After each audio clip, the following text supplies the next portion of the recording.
Hello all, I'm Guna Madhivanan from Officers IAS Academy. Friends, we are coming up with an exclusive live quiz program based on current affairs targeting 2024 prelims on a weekly basis. So every Saturday at 6 p.m. in our Officers Path channel, we will be coming up with this live quiz program. So how to participate?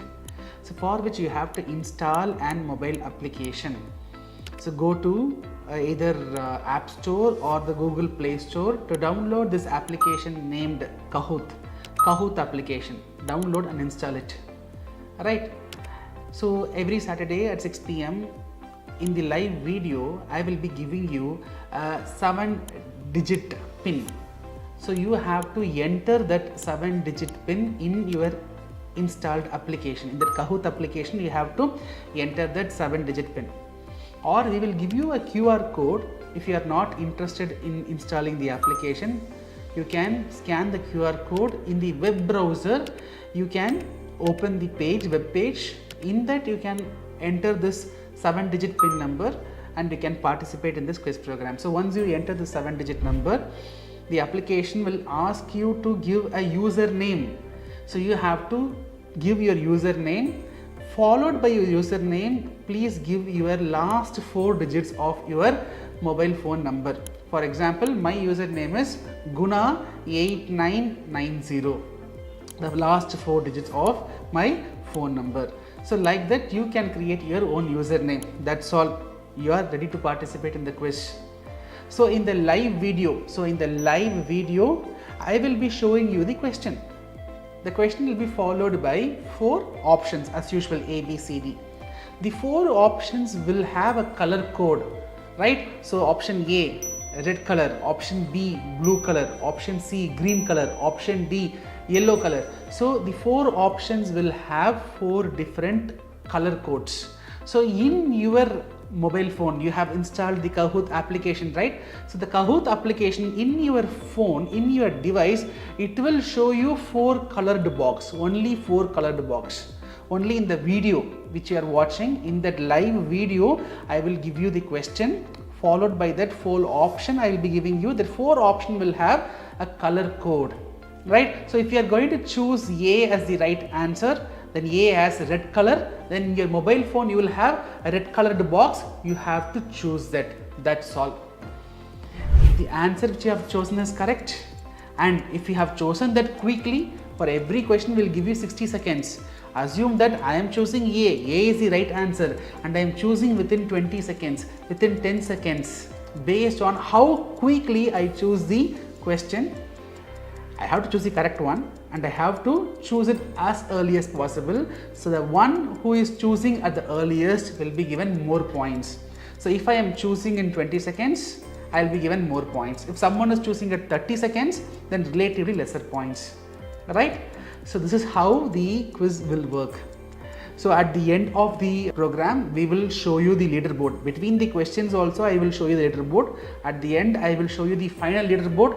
The one with more number of points will be given a certificate, right?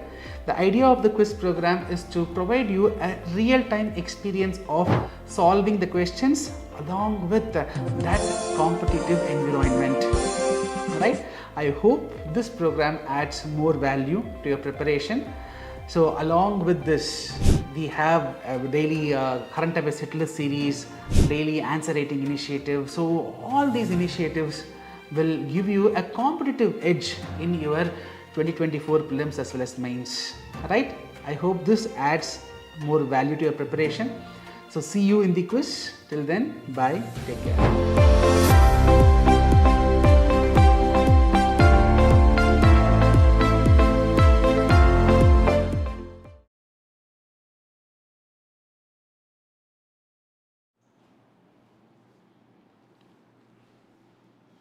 Hello aspirants, welcome to Officers Arena Quiz. Myself Balachander DC, I teach International Relations and Anthropology here in Officers. So about myself, for the past 15 years I am into this civil services coaching. The first 10 years as an aspirant and the next 5 years as a faculty. I started my preparation in Delhi. I spent 6 years in Delhi.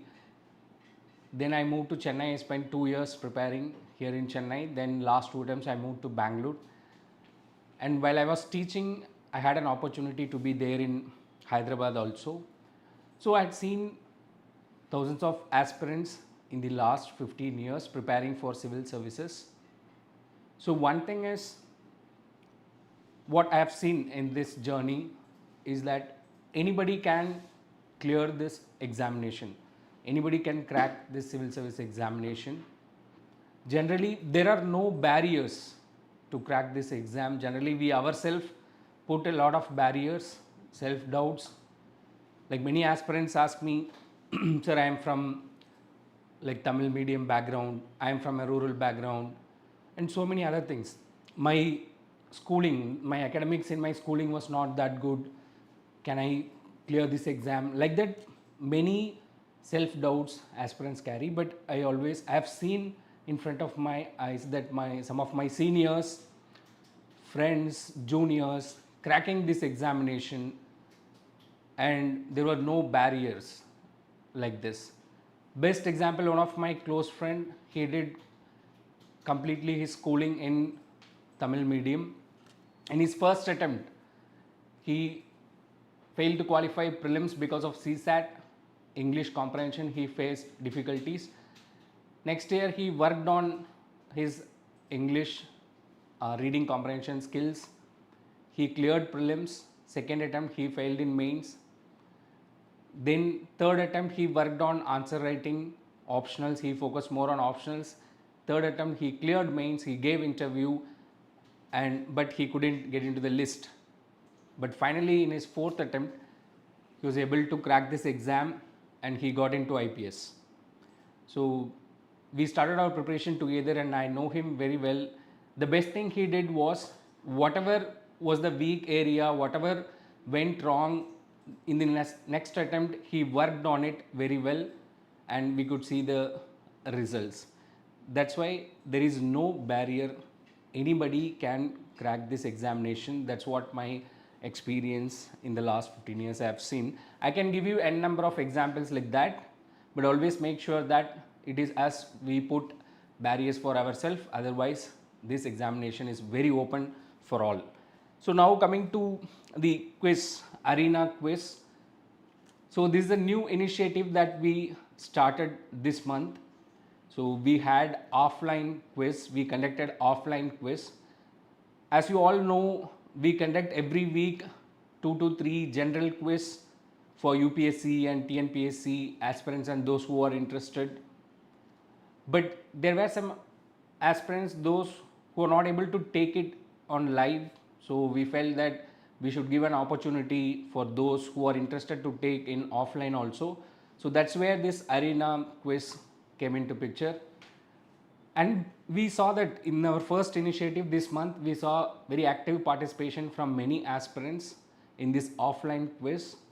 We conducted around 4 offline quiz, and the top 5 in each quiz are going to participate in today's finals. Monthly, we used to conduct this final. So this is our first officers arena final. So I welcome you all and I congratulate all the toppers of the offline quiz. And today the final quiz will have 10 MCQs and you will be given 30 seconds for some and 1 minute for some MCQs. So we'll start, and before that I want to tell you that from hereafter we'll be doing more number of offline quizzes. Every week we'll try to have 1 or 2 offline quiz, and we want these toppers to participate in the monthly finals. So this is our first monthly finals. So wish you all the very best, and now we'll move on to the quiz. So our first question today, the Financial Action Task Force was established by which of the following organizations? Option A, Organization for Economic Cooperation and Development. Option B, Group of 7 countries. Option C, Group of 20. Option D, Shanghai Cooperation Organization? You have 30 seconds for this question.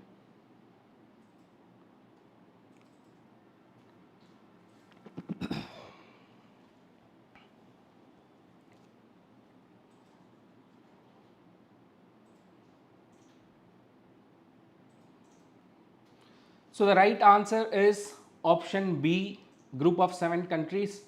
As Financial Action Task Force was created by the G7 countries in the year 1989.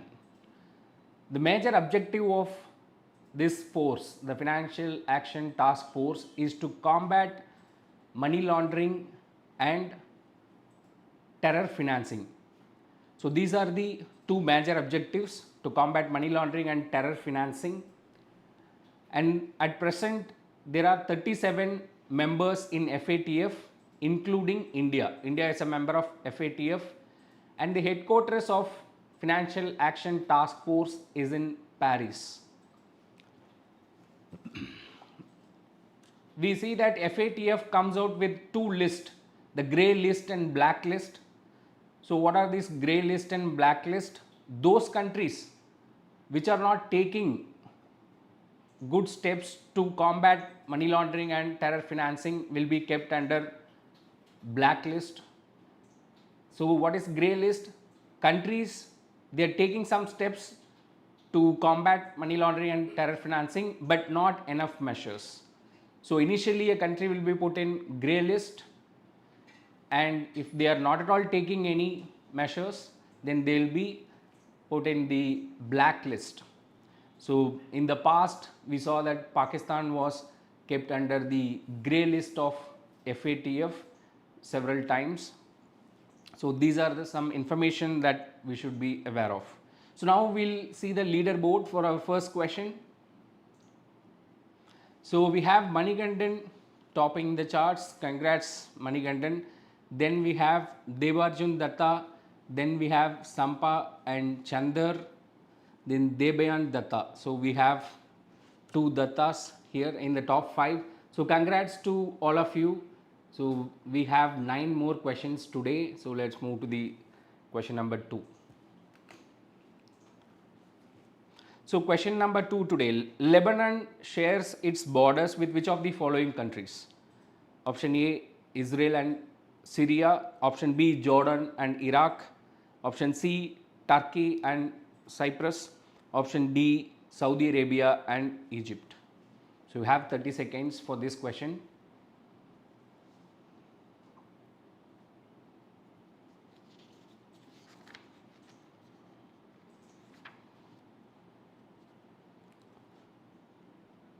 So time's up.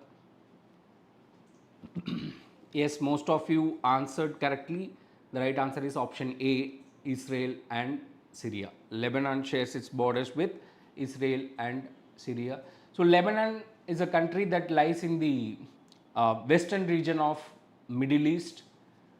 And another important aspect when we talk about Lebanon, because of its geography, it acts as a trade link between Asia and the countries in the Mediterranean region, and it shares coastline with the Mediterranean Sea, around 140 miles of coastline with Mediterranean Sea. We very often see that UPSC asks which of the following country shares its coastline with Mediterranean or some other important sea, Caspian Sea, etc. So you should be aware of these aspects.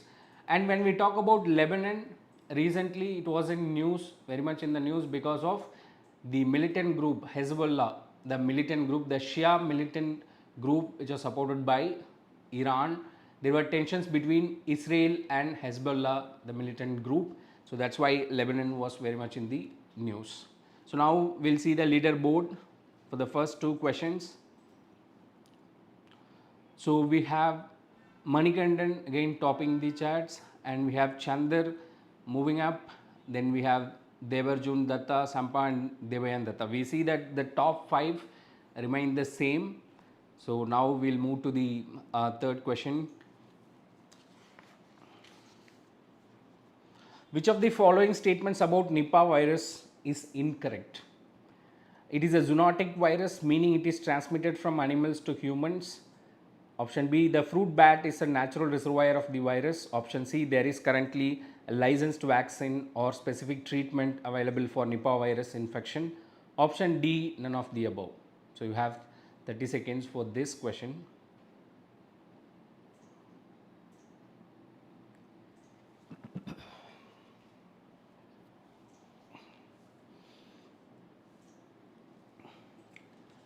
Yes, the right answer is option C. Some of you have chosen option A or B.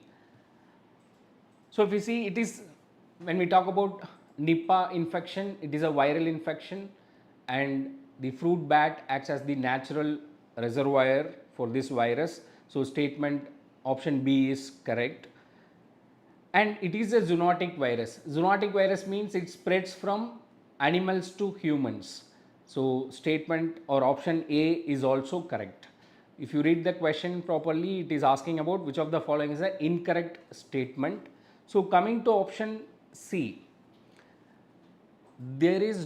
currently there is no vaccine or drugs available for the treatment of Nipah virus. So option C is the incorrect statement here.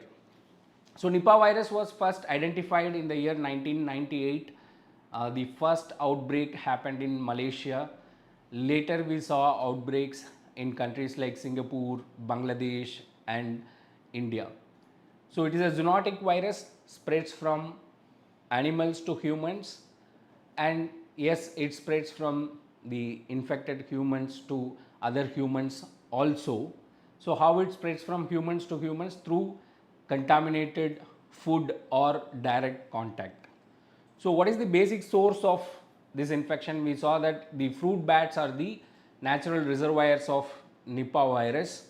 So humans, when they consume the contaminated fruits eaten by these bats, then that's how the infection starts spreading from animals to humans and then humans to other humans. So now we don't have any vaccine, we don't have proper treatment. So what we can do for somebody infected with Nipah virus is only we can do supportive care, nothing much. So how to handle such outbreaks? So we don't have much option except using protective equipment and disinfecting the surfaces, and then we have to avoid these areas which are infected, or we have to avoid the sick animals. So these are the only options we have, as there is no vaccine or there are no medicines, drugs for the treatment of Nipah virus. So we'll see the leaderboard. So now again Manikandan maintaining the lead, congrats Manikandan. Then we have Chandar and we have Arpita Pal. So Arpita Pal is a new entrant in the top 5, congrats Arpita Pal. Then we have Devarjun Datta and Sampa again maintaining their top 5 spots. So we have Putal Das, who is the highest climber, up 3 places, congrats Das. So now we'll see question number 4.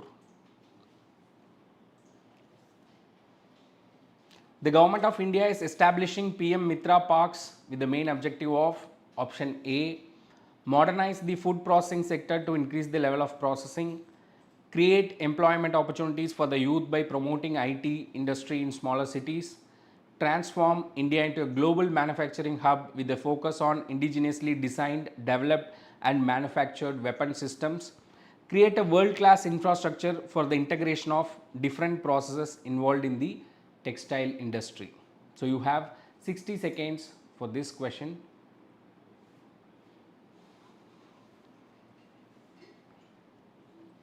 PM Mitra Parks again very much in the news. So what it is for?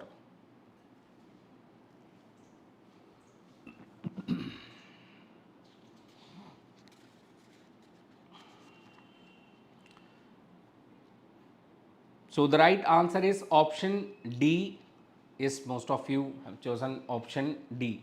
So PM Mitra Parks, mega integrated textile region and apparel parks, that is PM Mitra Parks. that is to boost textile sectors in India, this scheme by the central government. So if you see what are these parks, you would have read about mega food parks. In the same way, we have, these are nothing but mega textile parks, where we have the complete value chain or the supply chain or the value chain of textile sector, starting from spinning, weaving, making the garments and all that happens in one place. So it is a cluster based approach. Many small players, small industries can be located in such parks, and these mega parks will provide the common infrastructure. For example, the effluent treatment plant, the power generator, labeling equipments, processing equipments, which will be used by various small players. So that is the concept of cluster based approach. So that also applies in this PM Mitra Parks. The government is going to spend 4,500 crores in the upcoming 3 to 4 years for this scheme, and states like Tamil Nadu, these parks are going to come in states like Tamil Nadu, then Karnataka, Telangana, Maharashtra, Madhya Pradesh, Uttar Pradesh. So there are 7 states where the government has announced that these mega textile parks are going to be set up. The best part here is these mega textile parks are going to create 20 lakh job opportunities in the country. So that is the significance of PM Mitra Parks. So now we'll see the leaderboard. So Manikandan maintaining a good lead of around 200 plus points. Congrats Manikandan. Then Chandar maintaining the second spot. Debarjun Datta, then Arpita Pal and Putal Das. Now we see Putal Das entering into the top 5. Congrats Das. Then Chandar has a winning streak of 4 correct answers. Congrats Chandar. So I want others to get into the top 5. So we are done with 4 questions, so 40% over. Now we are left with the 6 more questions. Now we'll move to question number 5.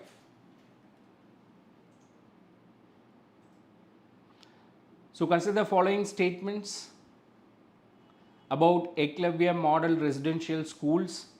These schools are being set up by Ministry of Education. The objective of EMRS is to provide quality middle and high school high level education to scheduled tribe students in remote areas.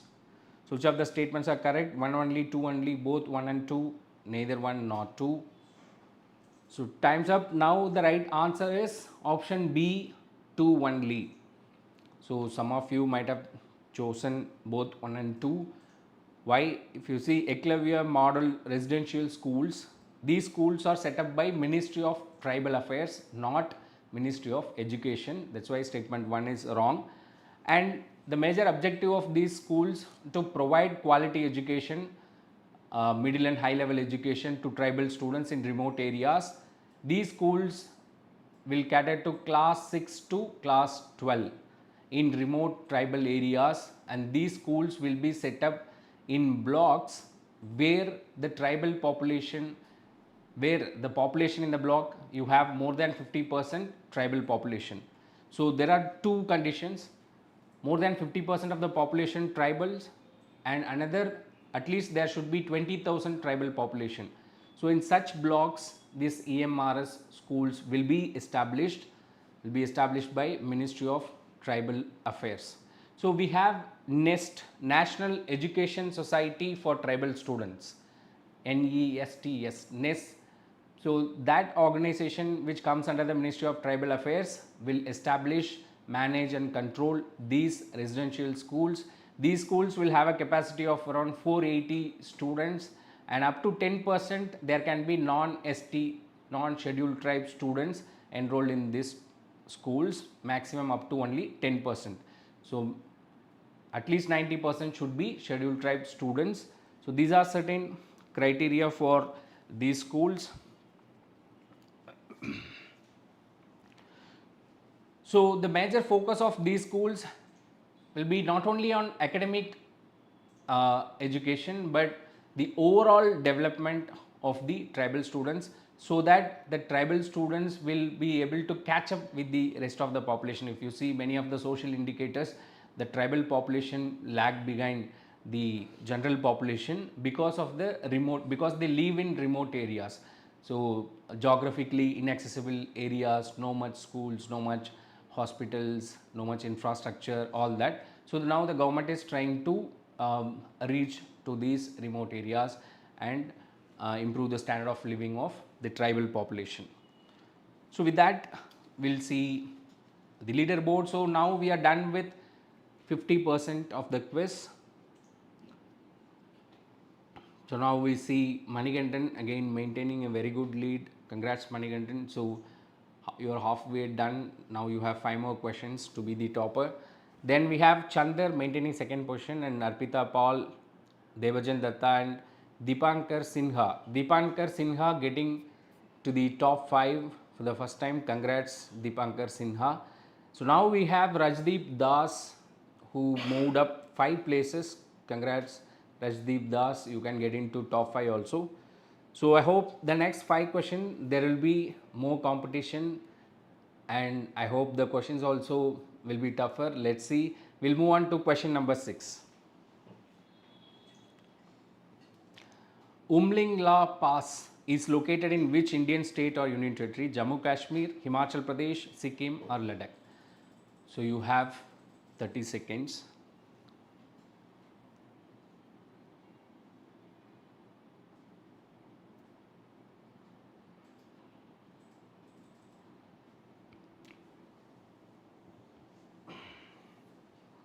So time up. So the right answer is Umling La Pass is located in the Union Territory of Ladakh. So this Umling La Pass is very important. It's very strategic also, because Umling La Pass in Ladakh is the highest motorable pass in the world, right? Which is built at an altitude of 5,600 meters. So that's why it is very significant. The highest motorable pass in the world, Umling La Pass, that is in Ladakh. So this motorable road here was constructed by Border Roads Organization, BRO, under Project Himank, HIMANK, Project Himank, where they focus on constructing this vital infrastructure in Ladakh and the overall border region. And why this Umling La Pass is strategic also, if you see, it is very vital in connecting various parts of Ladakh, and not only that, it helps in the movement, easy movement of both military and civilian purposes. So that's why it's very strategic. It might be very much helpful in troop movement during wartime, and in the peace time it will be very much helpful for connecting civilians in Ladakh. So that's why it's very strategic. The highest motorable pass in the world, Umling La Pass. So now we'll see the leaderboard. So Manikandan topping the chart. I want others to compete, but again I wish Manikandan to maintain the lead also. We'll see. Arpita Pal improved her place. She is into number 2. Congrats Arpita Pal. Then we have Chandar, Devajun Datta and Deepankar Sinha. Congrats to all of you. So Rajdeep Das has the highest answer streak. Congrats Das, get into top 5. So we are left with 4 more questions. Now question number 7. With reference to the Central Bureau of Investigation, consider the following statements. It is governed by the Delhi Special Police Establishment Act 1946. The Lokpal and Lokayuks Act 2013 governs the appointment of the CBI director. Which of the statements are correct? 1 only, 2 only, both 1 and 2, neither 1 nor 2. You have 60 seconds for this question.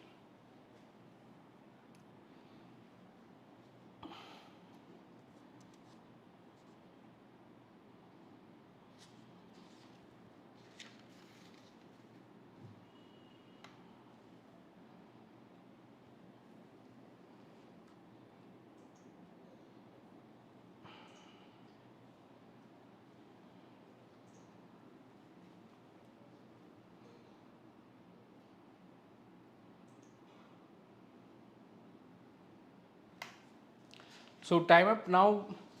The right answer for question number 7 is option C. Both the statements are correct. Coming to the Central Bureau of Investigation, that is governed by Delhi Special Police Establishment Act 1946. So CBI was established by the British in the year 1941 during World War II to investigate bribery and corruption. So and that time it was created as a central government police force in the year 1941. Later, after independence, what we say is in 1963 the Home Ministry changed the name of CBI, the name of Delhi Special Police into CBI. So 1941 it was Delhi Special Police established by British. 1963 the Home Ministry changes its name to CBI and expanded its powers also. So now CBI was expected to investigate serious crimes, heinous crimes, like for example the political murders and high level corruption cases. Those cases which have national level or interstate ramifications, such serious cases will be investigated by the CBI. So before the Lokpal and Lokayukta Act 2013, the appointment of CBI director was based on Delhi Special Police Establishment Act. But after the Lokayukta Act came into picture, the appointment of CBI director is governed by this act. Now we have a search committee which has Prime Minister as head, then CJI, Chief Justice of India, and Leader of Opposition as members, which is the search committee that recommends the CBI director, the appointment of the CBI director. This is very important in exam perspective, you might get question also. The search committee for the appointment of CBI director has the Prime Minister as chairman, CJI and Leader of Opposition. So these aspects you should be aware of. And another important aspect is, as CBI was established as a central government police force, investigation force, it needs the consent of state governments. Without the consent of state governments, CBI cannot investigate any case in any state. Why? Because law and order and police is a state subject. So that is very important, you should be aware of. So now let's see the leaderboard. So again, Manikandan maintaining a very strong lead of more than 700 points. Congrats Manikandan. Then we have Arpita Pal, Deepankar Sinha, Chandar and Sampa. So we see Deepankar Sinha getting into top 3. Then new entrant into the top 5 we have Sampa. Congratulations to you. Then Debyan Datta as the highest climber up 3 places. Congrats to all of you. So now we are left with the last 3 questions, so which are going to decide the top 3. So now the crucial questions. Question number 8. Consider the following statements about foreign portfolio investment. It is often referred to as hot money. It is considered a more stable form of foreign capital infusion compared to FDI. Which of the statements given above are correct?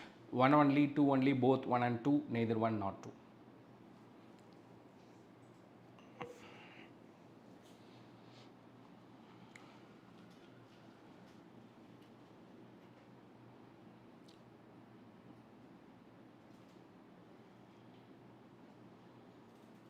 So you have 60 seconds for this question.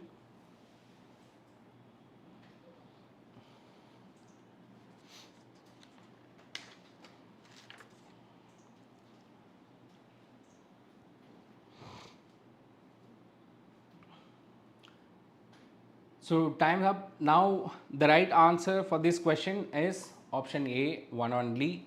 So most of you have chosen option B. So coming to FPI, so you should be clear about what is FDI and what is FPI. FDI, these are the 2 major forms of foreign investment. So foreign direct investment, a foreign investor investing in a business asset or a company buying a company in India, operating a business in India. So that is called as foreign direct investment. It can be a greenfield investment or it can be a brownfield. Greenfield investment is establishing a new company, a foreigner coming, bringing money, establishing a new company in India. That is greenfield investment, FDI. Brownfield, he is buying already an existing company and he is expanding it. So that is brownfield. So this is considered as foreign direct investment. FPI, foreign portfolio investment, a foreigner investing in financial assets in India. When a foreigner invests in Indian stock market, when a foreigner buys stocks, bonds, etc. in our stock market, so that is called FPI. So FDI, direct investment, a foreigner directly investing in Indian economy, buying a company and or establishing a new company here. So he is putting his money in new plant and machinery. So that is called as FDI. So, so what is the difference between FDI and FPI? FDI, it brings in capital, the benefits of FDI, it brings in capital, then it brings in technology also. When the foreigner invests here, he brings the foreign technology also, and FDI creates a lot of jobs, because in FDI, the foreigner is establishing a new company. So there will be creation of employment. So these are the, that's why FDI is always healthier.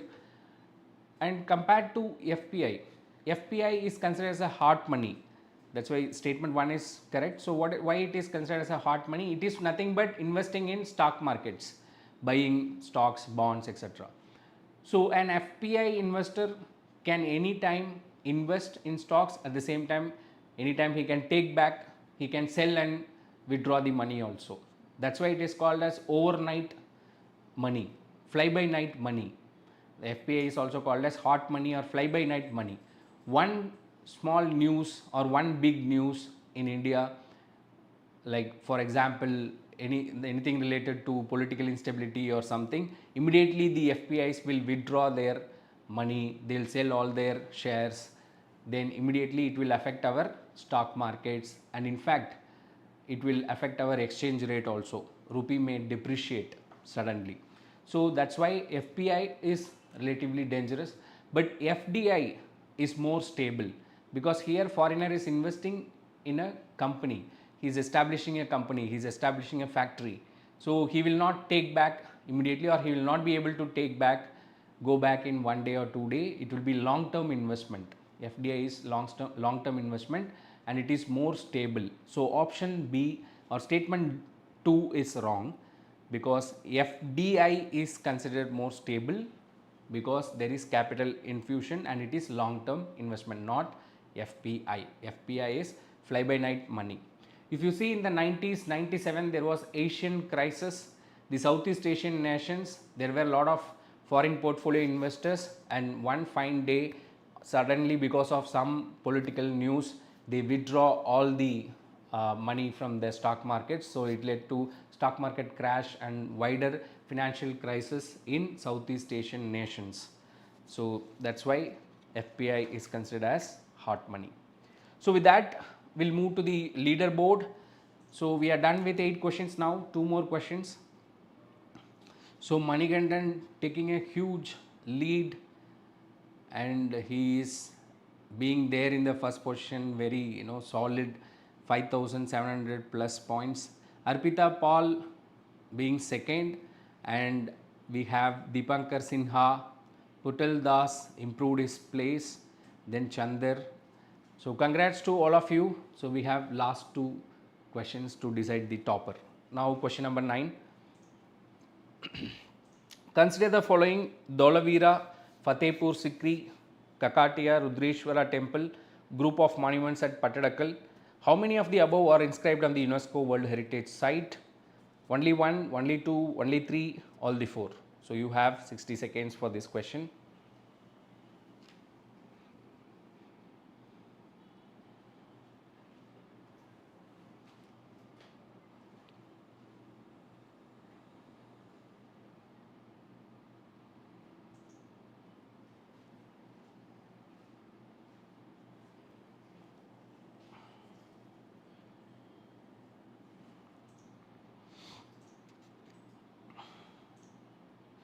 So time up.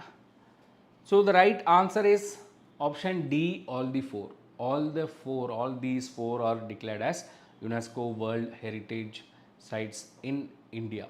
So what are this UNESCO World Heritage list? In 1972, UNESCO, there was a convention, there was an international agreement which is called as the Convention on Protection of Cultural and Natural Heritage. So this convention, many governments, it's an intergovernmental agreement, many governments signed this convention. Based on this, many countries felt that it is the responsibility of the international community to preserve and safeguard the world's natural and cultural heritage sites. So we want to identify these sites and we want to preserve and we want to safeguard these sites. That is the objective. Today what we see is in India there are total 42 World Heritage sites listed under UNESCO's list.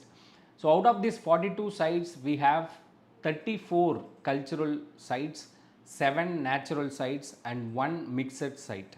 So what is this mixed site? That is Kanchenjunga National Park, which is in Sikkim, which is both a natural and cultural World Heritage site. So coming to each of these sites, so all these 4 are present in the UNESCO World Heritage list. In fact, this year 2024 UPSC prelims, there was a question on UNESCO World Heritage list. This is very important area. So Dholavira is a Harappan city, an urban settlement during the Harappan civilization 3000 to 1500 BC, which is known for water conservation system. Dholavira was known for water conservation system.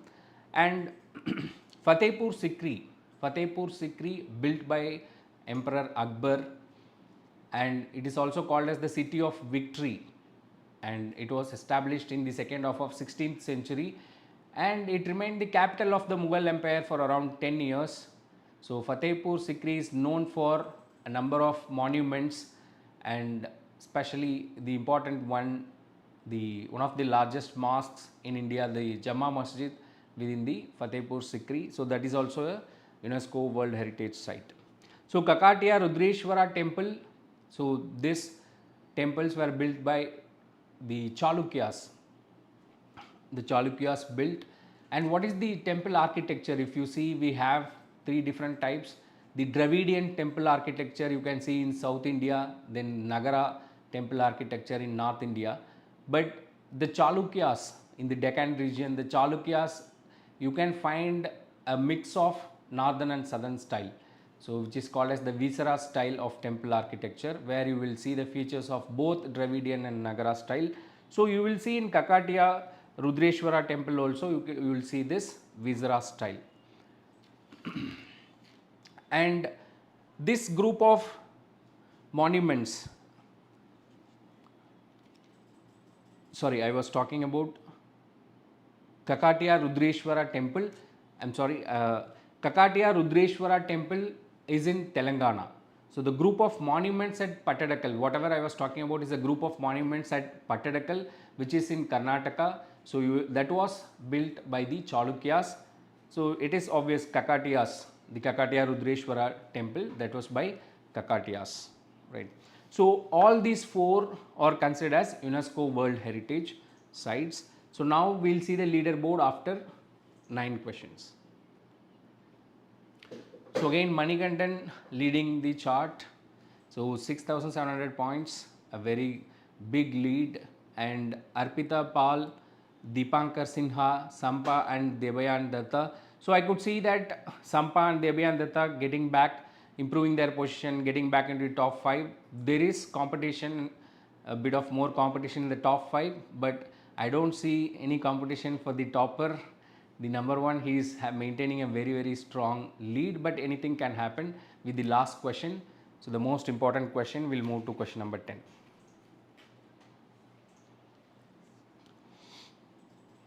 So with reference to the International Criminal Court, consider the following statements.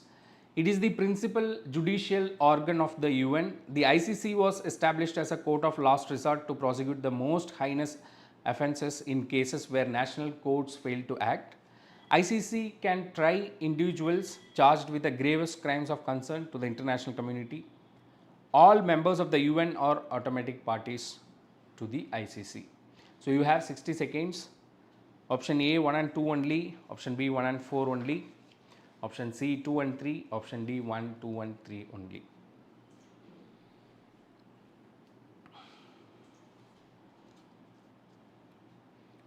So the right answer is option C 2 and 3 only.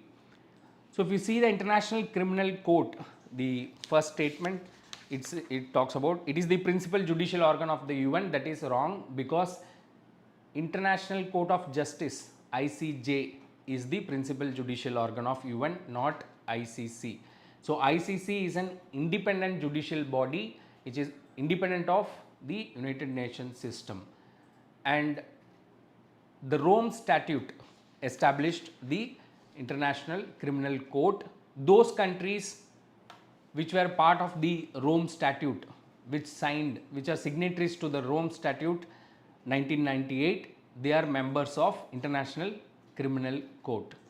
If you see International Criminal Court, there are 124 members. India is not a member of ICC. Not only India, we see China not a member of ICC, USA and Russia also not a member of ICC. So statement 1 is wrong. Statement 2, the major objective of ICC is it acts as a court of last resort to prosecute the most heinous offences in cases where national courts fail to act. That is a right statement. So those who are accused of heinous crimes like genocide, war crimes, crimes against humanity, so they will be prosecuted in ICC. Okay. For example, last year the International Criminal Court issued an arrest warrant against Russian President Vladimir Putin for war crimes in Ukraine. So statement 2 is correct. Statement 3, ICC can try individuals charged with the gravest crimes of concern, yes, which is for genocide, war crimes and crimes against humanity. Statement 4, all members of the UN are automatic parties to the ICC. That is wrong. That applies to ICJ, International Court of Justice, but not ICC, as ICC is not part of the UN system. It is an independent judicial organization. The headquarters of ICC, in fact the headquarters of both ICC and ICJ is in The Hague, Netherlands. So with that piece of information, we conclude today's quiz, and before that, yes, even I am very curious to see the toppers, the leaderboard, the final leaderboard of our first Officers Arena quiz. So advance congratulations to the winners. Yeah, now we'll see.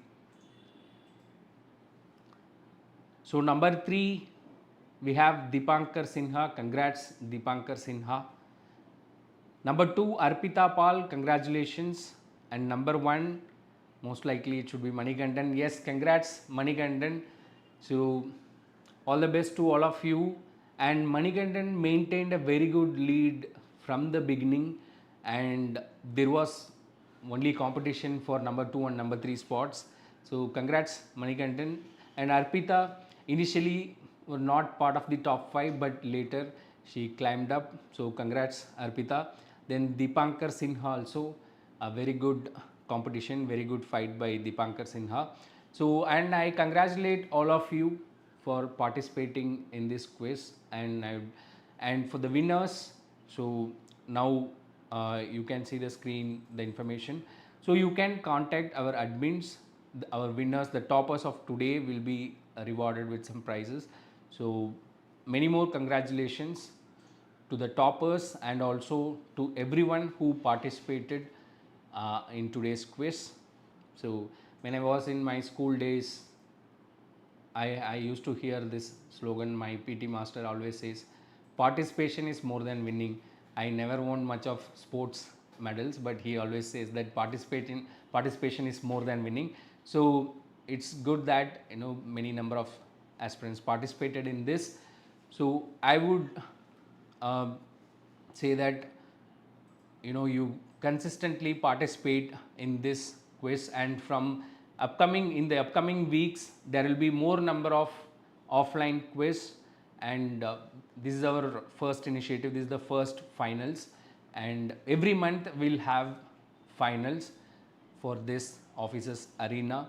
So keep participating without fail in this quiz. I hope this was useful to you, and we will also, as a team, we are putting a lot of efforts into this, and we'll make sure we'll come out with always better and better questions that help you for your overall preparation, not only for UPSC. Even if you're writing any of the government exam, this information should help you. That is your objective. So I wish you all the very best.